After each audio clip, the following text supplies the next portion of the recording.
SP namin today. Labas kami sa room. Upo kami sa labas.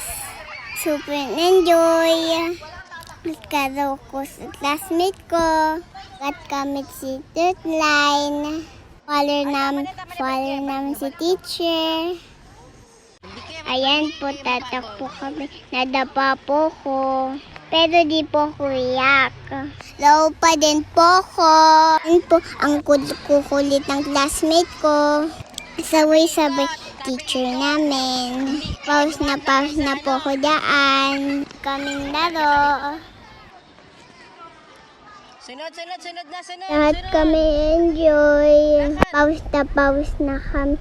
Pause na si teacher. Pagod si teacher. Mama Meli din.